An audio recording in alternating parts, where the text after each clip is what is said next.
তো আবার আসলাম আপনাদের মাঝে আরেকটি ভিডিও নিয়ে।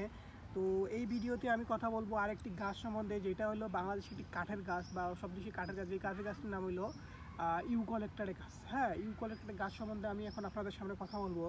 তো এই ইউক্যালিপটাস গাছ হচ্ছে 3টি গণের একই উল্লেখিত নাম, হ্যাঁ, যাদেরকে এই ইউক্যালিপটাস নামে ডাকা হয়।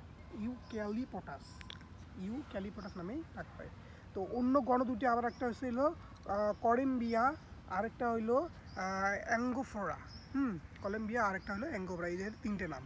তো ভারতীয় উপমহাদেশের বেশ কিছু জায়গায়, উদাহরণস্বরূপ ভারতে বাংলাদেশের ইউক্যালিপটাস গাছকে নীলগিরি বা নীলগিরি গাছ নামে ডাকা হয়। এটা বাংলাদেশে অনেক অঞ্চলে আছে, কয়েকটা অঞ্চল আছে, সেটাই আমরা যেমন এখানে বলি ইউক্যালিপটাস, তো এখানে বলে এটা নীলগিরি। তো গাছ নামে ডাকে। তো এই গাছের তেলের অনেক ব্যবহার আছে। গাছটা যে তেল হয়, এটা তেলের অনেক ব্যবহার হয়েছে। তো বিশেষত অ্যান্টিসেপটিক ও পরিষ্কারক হিসেবে, তারপর আপনার মশা নিধনে এবং তেলের ভূমিকায় কিন্তু এর রয়েছে, মশা নিধনে। তো কাঠ হিসেবে এর রয়েছে ব্যবহার বেশ সুদর্শন, এর পাতা এবং মসৃণের কাণ্ড।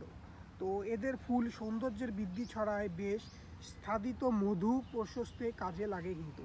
তো বেশ কিছু ইউক্যালিপটাস গাছের প্রজাতির নাম গাম নিঃসরণের কারণে এদেরকে গামটি হিসেবে ব্যবহার করা হয়। অনেক জাত আছে, যে ইউক্যালিপটাস গাছ অনেক জাত আছে, যেখানে একটু কাটবেন গাঁঠা, সেখান থেকে মানে আঠা আঠাযুক্ত কিছু বেরোয়। তো অনেক এই জন্য আর কি এটাকে অনেক জায়গায় গামটি হিসেবে ব্যবহার করে। তো তবে এর ক্ষতিকারকও কিছু দিক আছে কিন্তু এই ইউক্যালিপটাস গাছ। তো এই গাছটি অধিক পরিমাণে তেল থাকা, এটা বেশ দাহ এবং ক্ষোধের আবাসভূমি হয়ে থাকে। তো অস্ট্রেলিয়াতে একে অগ্নি সৃষ্টিকারী হিসেবে আখ্যা দেওয়া হয়েছে। তাই আবাসিক এলাকা বা ঘরবাড়ির কাছে এটাকে কম লাগানো হয়। তবে বড় বড় সড়কের ধারে সারিবদ্ধভাবে লাগানো থাকে এবং বসন্তে এর চমক লাগানোর ফুল দেখে প্রায় চেনা যায় না যে সারা বছর অনাড়ম্বর থাকা এই বৃক্ষটিকে। হ্যাঁ, এটা ফুলের সময় আপনার হলো বসন্তকালে হয়, যেটাকে যখন রোদ পড়ে ফুলে, তখন এটা অমনীয় সুন্দর দেখা যায়। হ্যাঁ, তো এটা বাসার আশেপাশে থাকার কারণ না থাকার কারণ হলো এটা আপনার হলো যে তেল যে থাকে, তেল তো জানেন একবার আগুন লাগলে তেল কীভাবে ছড়িয়ে পড়ে। তো এইটা হলো মেন কারণ, যে এটা যদি আগুন লাগে তো এইটাতে ওই আগুনটাকে এই গাছ আরও বেশি বাড়াইতে সাহায্য করে। এই জন্য আর কি এইটা সে লাগায় না। বিশেষ করে লোক যদি হুট করে আগুন লেগে যায়, তাহলে তাদের অনেক বড় ক্ষতি হয়ে যেতে পারে।